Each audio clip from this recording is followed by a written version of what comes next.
Hi everyone, I'm Not Whelm, and this is Little Red Riding Hood. The twisted story continues, the story explained. If you haven't seen the first story yet, don't worry, I'll touch on the key details you need to know, but this second installment takes the story to new heights. This reimagining of the classic fairy tale swaps the happy endings for a brutal and twisted nightmare. In this chapter, we follow Detective Hansel as he enters the haunted woods to hunt down the supernatural wolf that has been terrorizing the area. But as we'll see, this is no ordinary hunt. Before we jump into the new video, here's a quick recap of the first part. The story began with the gruesome murders of Little Red Riding Hood, her mother, and her grandmother.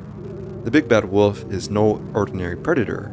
It's a supernatural entity capable of stalking, taunting, and brutally killing its victims. Your brain is gone. Now it's your turn.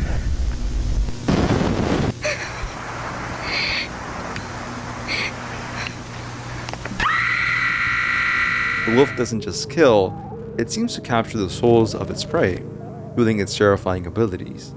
This sets the stage for part 2, where Detective Hansel takes on the dangerous mission to eliminate the wolf once and for all.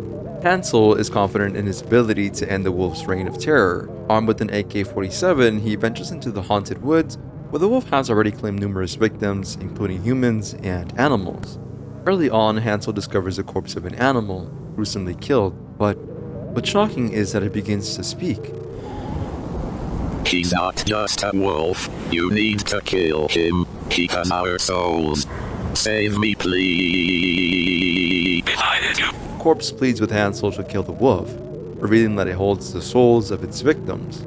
This moment raises chilling questions. Is the wolf manipulating the dead? And if so, how powerful is it? As Hansel presses on, he arrives at Red Riding Hood's house, where he discovers her mother's lifeless body and a cryptic letter. The wolf appears outside the house, taunting Hansel and revealing its supernatural abilities. Hansel manages to blind it in one eye, but the wolf quickly regenerates, teleporting and brutally mauling Hansel, deforming his face.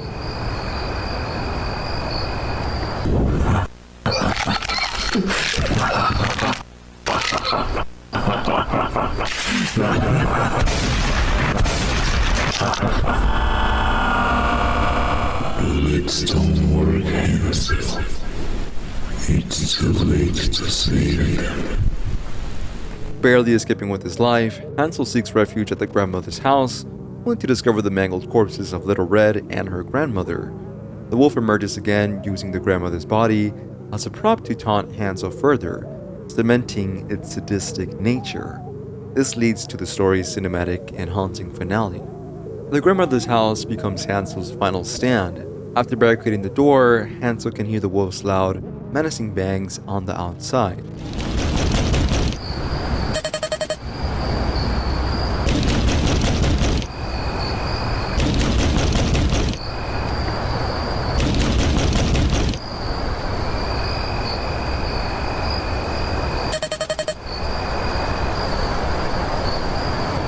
But instead of breaking the door, the wolf shatters a window and disappears into the darkness.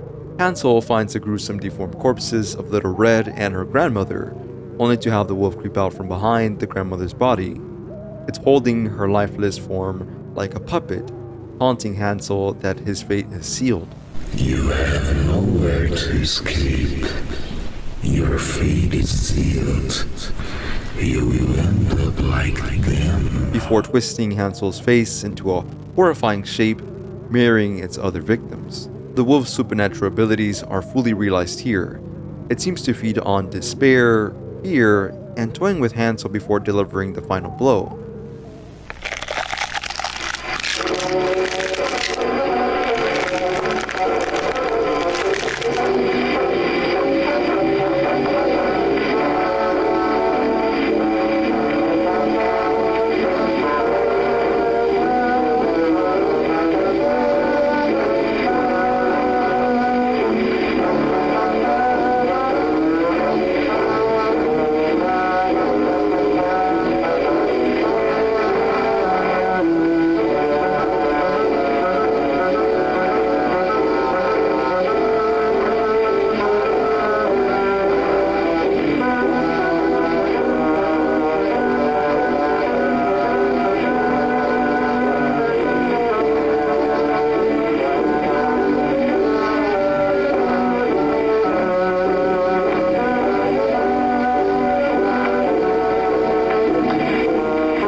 The video ends with ominous text revealing that the wolf now owns the souls of its victims for eternity, suggesting that its power and existence are tied to this gruesome collection. This chapter deepens the mystery surrounding the wolf's abilities.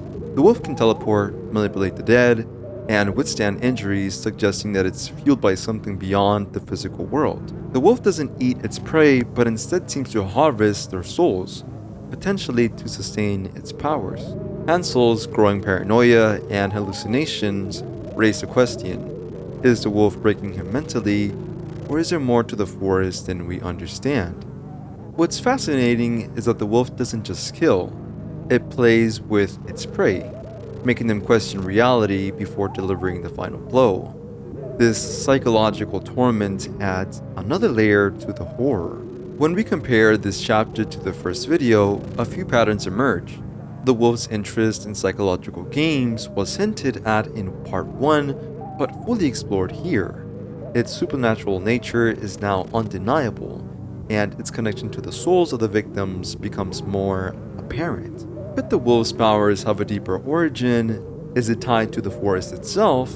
Or is there an even darker backstory we haven't uncovered yet? Future videos in the series may reveal more of the wolf's true purpose and its connection to the haunted woods. Little Red Riding Hood, Where Have You Been? Part 2 is a terrifying continuation of this analog horror story. The big bad wolf isn't just a predator, it's a supernatural force that embodies fear, despair, and relentless pursuit. Hansel's journey highlights the futility of fighting such a force, leaving us with more questions than answers. But what do you think about the wolf's true nature? And where do you think the story will go next? Let me know your thoughts in the comments below, and don't forget to like, subscribe, and hit the notification bell for more deep dives into analog horror and unsettling stories like this. Thank you all so very much for watching, and I'll see you guys on the next one.